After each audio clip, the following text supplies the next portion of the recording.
When we think about perfection in general, we think about this sort of absolute place or space or destination or point that you're supposed to reach where everything is supposed to be just absolutely together, no flaws, and we're humans. Things have happened to us and around us, both in and out of our control.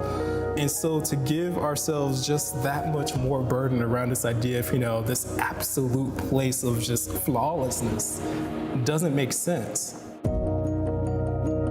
My name is Bolden, and I'm a licensed marriage and family therapist. I was born and raised in St. Louis, Missouri. I am the middle child of 5, so I have an older brother and an older sister and a younger brother and a younger sister, so I really do get the best of both worlds. I was a pretty goofy kid. I just was. I dabbled pretty much in everything that I can get my hands on that created an opportunity to learn. So definitely played sports growing up. Lots of running around the neighborhood playing tag and freeze tag, and of course being yelled at because we're in the house too soon. We're supposed to be out, getting our sunshine and vitamin D and yada, yada, yada. Growing up with my brother, we were not close at first. We were, I guess, sort of the typical nerd and jock sort of relationship. I was definitely the nerd. My brother did everything under the sun.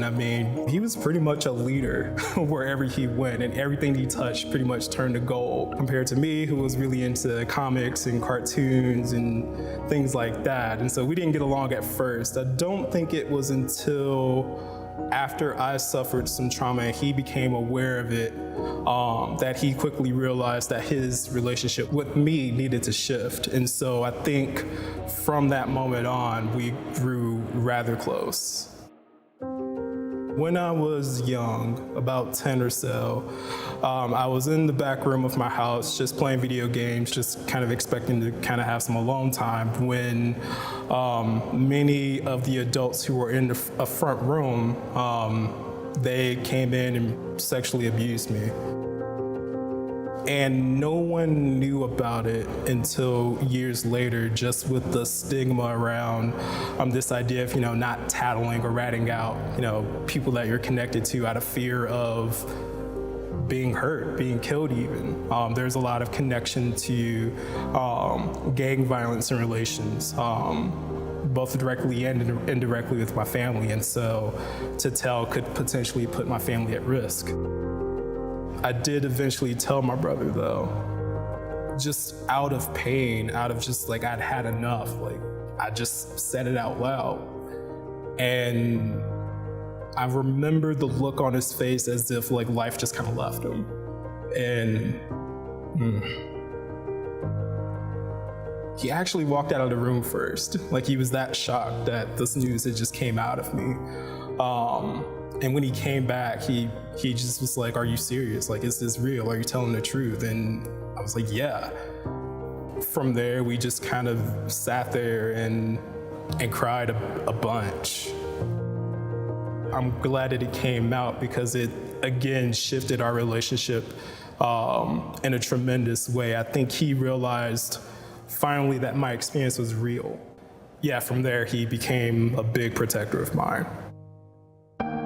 Our older brother is no longer with us, unfortunately. He was murdered by gun violence and things like that. That sent a shockwave through my family. For most of us, it was a shockwave that kind of revealed a lot of brokenness that perhaps we weren't quite ready to deal with. It shook loose some awareness of some deeper self-love that was needed, and also some deeper connectivity to each other.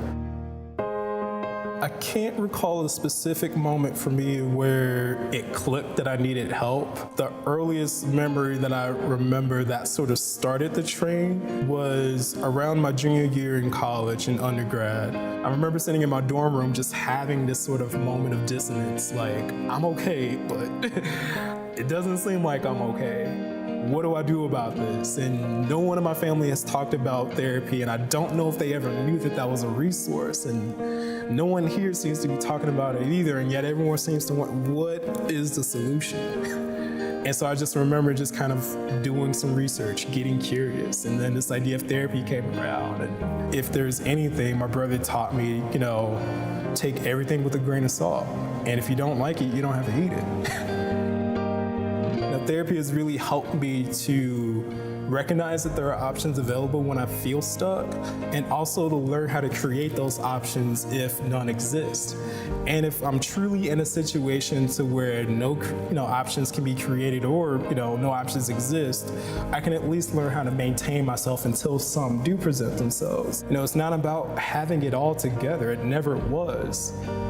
And I think once you drop that facade, then the healing process, the mental health journey, anything can become way more enjoyable and perhaps way more manageable. You have an opportunity to learn how to be a better version of yourself. And it doesn't matter what anyone else says about you. What matters is what you say about you.